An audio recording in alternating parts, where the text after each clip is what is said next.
అర్హత లేని కంపెనీకి 1137 కోట్ల రూపాయల వర్కులు కట్టబెట్టి ఇది షోదా కన్స్ట్రక్షన్స్ యొక్క ఆడిటెడ్ రిపోర్ట్ 2020-21 సంవత్సరంలో 3 కోట్ల లాభాల్లో ఉన్న కంపెనీ 21-22లో 2.5 కోట్ల లాభాల్లో ఉన్న కంపెనీ ఈ రోజు 1137 కోట్ల వర్క్ అమృత్ వర్క్ వారికి పంచిపెట్టింది రేవంత్ రెడ్డి గారు.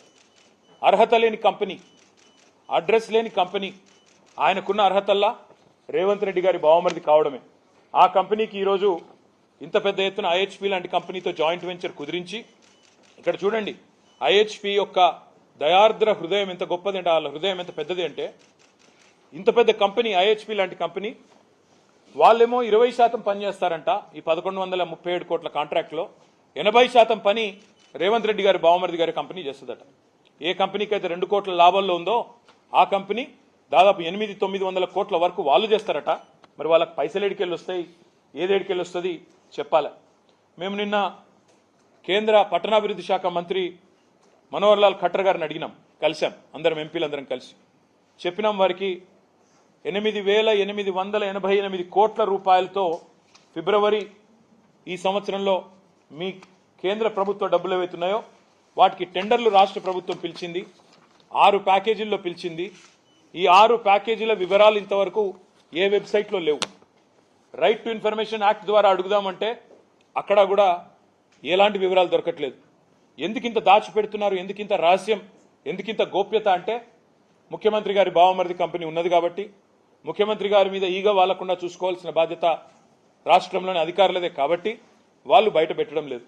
కానీ మాకెట్లా దొరికింది దొంగలంటే, Indian Hume pipe company letter రాసింది ఎన్ఎస్సికి, బిఎస్సికి, బాంబే స్టాక్ ఎక్స్చేంజ్కి, ఎన్ఎస్సికి, నేషనల్ స్టాక్ ఎక్స్చేంజ్కి. మాకు ఒక పని వచ్చింది, ఎందుకంటే లిస్టెడ్ కంపెనీ, మాకు పని వచ్చింది తెలంగాణ ప్రభుత్వంలో 1137 కోట్లు. కానీ మేము చాలా మంచి వాళ్ళం, ఎందుకంటే రేవంత్ రెడ్డి గారి బావమరిది కంపెనీకి 800 కోట్ల వరకు, 900 కోట్ల వరకు వాళ్ళకిచ్చి మేము కేవలం 20% చేస్తూ ఉన్నాం. మేము వాళ్ళకంటే 1000 రెట్లు ఎక్కువ పెద్ద కంపెనీ అయినా మా గుండె కూడా పెద్దది కాబట్టి మేము రేవంత్ రెడ్డి గారి బావమరిది మీద ప్రేమతో మేము ఈ రకంగా తప్పుకున్నామని వారు చెప్తా ఉన్నారు.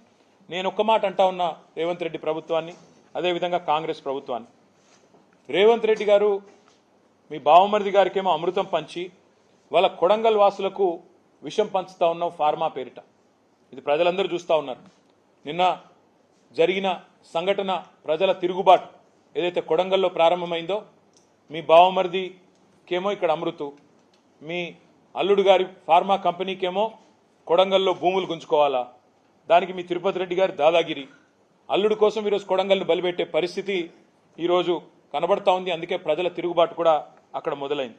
ఇంకా విచిత్రం ఏమంటే, రుణమాఫీకి డబ్బులు లేవు, రైతు బంధుకు లేవు, డబ్బులు ఎగ్గొట్టినారు ఆల్రెడీ వానాకాలం, పింఛన్ల పెంపు కోసం డబ్బులు లేవు, తులం బంగారం ఇవ్వడానికి డబ్బులు లేవు, మహిళలకి 2,500 రూపాయలు ఇచ్చేదానికి లేవు డబ్బులు. కానీ చాలా విచిత్రం, మహారాష్ట్ర ఎన్నికల్లో సిగ్గు లేకుండా 300 కోట్లతో అడ్వర్టైజ్మెంట్లు ఇవ్వడానికి మాత్రం డబ్బులు ఉన్నాయి. 300 కోట్లని నేను ఊరికే ఆరోపించట్లేదు. 300 కోట్ల తెలంగాణ ప్రజల సొమ్ము నీ అబ్బ సొత్తు అన్నట్టు, మీ రాహుల్ గాంధీ సొత్తు అన్నట్టు, ఇవాళ చేయని పనులు చెప్పినట్టుగా दिक्कुमालिन प्रचार जो काम किया ही नहीं तेलंगाना में, उसको लेके महाराष्ट्र में आज कैंपेन चल रही है. महाराष्ट्र में राहुल गांधी झूठ बोलते हैं, कहते हैं कि हम हर महिला को हर महीना 2,500 रुपीस हम डिपॉजिट करते हैं महालक्ष्मी स्कीम के अंदर. ये झूठ है, सरासर गलत है. मैं राहुल जी से सवाल करता हूं, उनसे डिमांड करता हूं, आप आइए तेलंगाना, एक महिला मुझे मिलाइए, दिखाइए जिनको आपकी गवर्नमेंट ने 2,500 रुपया महीना आज तक दिया हो इस 11 महीने में. मैं पूछना चाहता हूं राहुल जी से, आप जो यहां पे झूठ बोल के महाराष्ट्र में सियासी फायदे के लिए आप कोशिश कर रहे हो, इसमें एक भी